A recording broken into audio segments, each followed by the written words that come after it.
আজকে রাতের খাওয়াটা খুব ভালোই হবে। কাল শুধু ভেন্ডি আর ভেন্ডি খেয়ে পেট ভরেছি, তাই আজকে একটু কাজ করলাম বলে তাই জন্য নিয়ে এলাম বিরিয়ানি। আমি তো অনেকদিন বিরিয়ানি খাইনি। এটা হচ্ছে চিকেন ব্রেস্টের বিরিয়ানি। ওরে বাবা, গোটা ডিম, কপালটা তো অনেক ভালো আজকে রে। আর তার সঙ্গে আবার স্যালাড, শসা পেঁয়াজ না হলে বেশ খাওয়াটা জমবে না তো।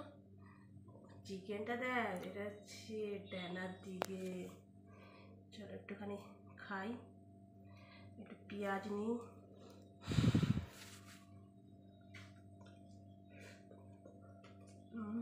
খুব দারুণ, সত্যি খুব ভালো। চিকেন খাও।